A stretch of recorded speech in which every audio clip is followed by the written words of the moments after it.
JWL Sports, where we break down all the best clips from around the country. Right now, we're with The Herd with Colin Cowherd, and you're probably wondering, well, why don't I just watch it over there? What's the difference? And it's like, because over there, they don't care about your views. They don't care about your opinions. They don't read the comments. They literally talk trash about us. They say, we don't know anything. Those fools on Twitter, those fools in the YouTube comments and Reddit and all. We're not fools. We're not clowns. I think we actually know a thing or two. So over here, you're actually going to get engagement. If you think what I'm saying is ridiculous, let me know in the comments below. If you think what I'm saying is awesome, then please definitely let me know in the comments below. But if you can, please give this video a thumbs up and don't forget to subscribe. It's free. It makes a huge difference for me, and I'm really trying to build something special. So either way, let's have some fun. And without further ado, let's get started.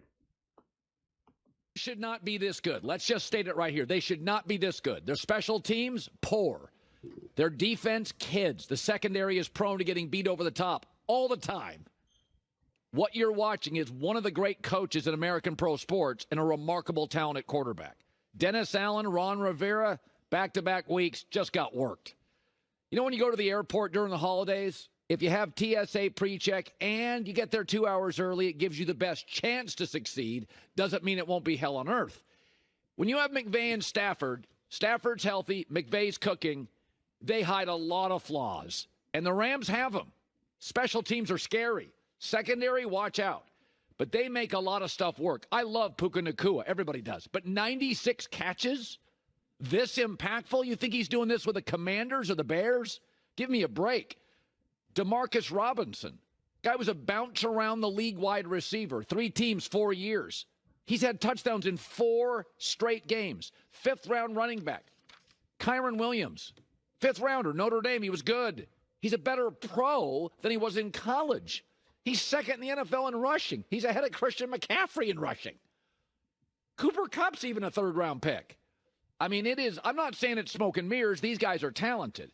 But McVay is getting the most out of everybody. Stafford's an elite all-time talent. There's no question. He throws as pretty a ball as we've had in a decade. And when he's upright and has time, sidearm, arm angles, deep balls, the guy's a wizard. But, I mean, Derek Carr has Chris Olave, who's tremendous. He's got 15 fewer catches, I believe, than Puka, and he's not nearly as impactful. Alvin Kamara with Sean Payton was unbelievable. 5-time Pro Bowler. He was irrelevant last night. They rarely do the Saints even use motion in offense. They're near the bottom of the league.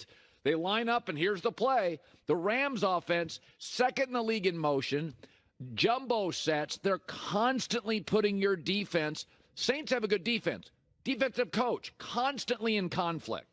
And what was Dennis Allen doing before half? Pin the Rams deep. You'd had a good half. Don't hand the Rams the ball because you fail on a 4th down. Give them full timeouts to march down the field and lay it by 10 at half at SoFi. Game over. What are you doing? Pin the Rams deep. You played a great half. You're on the road. Come out. Give yourself a shot. Coach buried it. But, I mean, ask yourself this.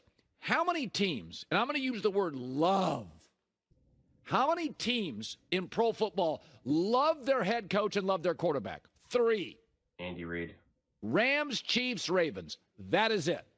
Cincinnati, you guys wanted to fire Zach Taylor before Joe Burrow arrived. Buffalo, 3 weeks ago you wanted Sean McDermott out. Dallas, nobody trusts McCarthy. Philadelphia, Nick Sirianni's not the same without Shane Steichen. I look at these teams all around the league. Jaguars, you have some misgivings about Trevor Lawrence. Rams, Chiefs, Ravens. This Ram team should not be this good. They don't have a single elite defensive player in there. Okay, so I disagree with it. The Rams shouldn't be this good because they have a really great offense because they have an amazing quarterback who's just been banged up and injured and getting older. So don't forget that, what Matthew Stafford has done in the past and can still do.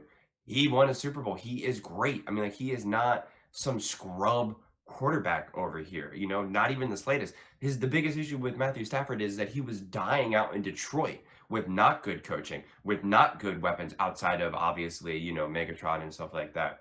but he was out on an island out in Detroit. So Matthew Stafford is an elite, amazing quarterback. So to say that there shouldn't be this good is not really fair. Plus, you're teaming that up with Sean McVay, who is an elite, amazing coach. So when you have that, and now you have a standout wide receiver who, let's be real here, like, yes, would Puka Nacua be doing what he's doing on like the Bears or some of these other teams? Obviously not, but he obviously is a dark horse. He obviously was someone that caught everyone off by guard and is actually an elite wide receiver. It's not all the scheming. It's definitely helped. It's definitely helps that he's being thrown balls from Matthew Stafford and has a coach like Sean McVay, without a doubt. But he's clearly amazing wide receiver. He's clearly put in the work and he clearly is under scouted. So you have to think of it like this. Just because someone was drafted in the second, third, or fourth round pick, but they end up being elite, we still judge them through that lens, right? We're still doing that with Purdy. If Purdy was a first rounder, people wouldn't be saying, well, is he really that good? Is he a system quarterback, this or that? They would say, no, he's a first round pick. He was drafted 12th overall. We expect him to be good. And then it's the same thing when we have players who were drafted high and aren't playing that good. We're like, well, he was the 7th overall pick. He's supposed to change this franchise. He's supposed to be this. Look at Baker Mayfield. If Baker Mayfield was drafted in the 4th round, people would say he's a pretty darn good quarterback. But the fact that he was drafted 1st overall, they're like, well, he should be better. He needs to be better. And that's the thing with Puka Nacua. Just remove where he was drafted. He was obviously drafted.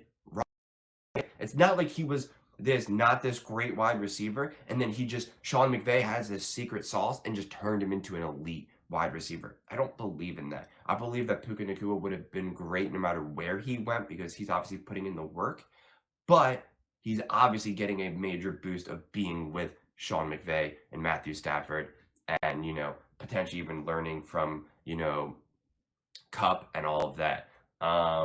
So, I think what the Rams are doing, but to say that they shouldn't be where they are, I reject that because you have an offensive coach with offensive weapons, and Colin talks about this all the time, that when you have great offensive weapons and you have a great offensive coach, that's the most important thing in the NFL in 2023. In modern football, that is the most important thing. Well, that's what the Rams had. It's one thing if they were doing this with no weapons because they're getting he's giving him extra points for Puka Nacua. He's like, with Puka Nacua, this random guy, he's not a random guy. He's an elite wide receiver and will be for years to come. Now, if in the future, right, he ends up not being as elite or he gets traded or, he goes to a different team and he's no longer elite, then you can say, wow, look what Sean McVay did with Puka Nacua. But if what he's doing with Puka Nacua is so unique to his coaching and his scheming, then why isn't it other wide receivers, right? Why aren't the other wide receivers having just an amazing, incredible years as Puka Nacua is? You know what I'm saying? So I think it's kind of, a little bit of everything in this regard, but I don't want to give too much credit to just one thing because they have the offensive, they have obviously the elite offensive coach, and they obviously have an amazing quarterback who's playing really well right now. When you have those things, your offense is going to be good. That makes sense. So, but what do you all think? Let me know in the comments below. Please, again, don't forget to like, share, and subscribe, and give this video a thumbs up. It really makes a difference to the algorithm. And please join this community. Let's build something special, and see you next time.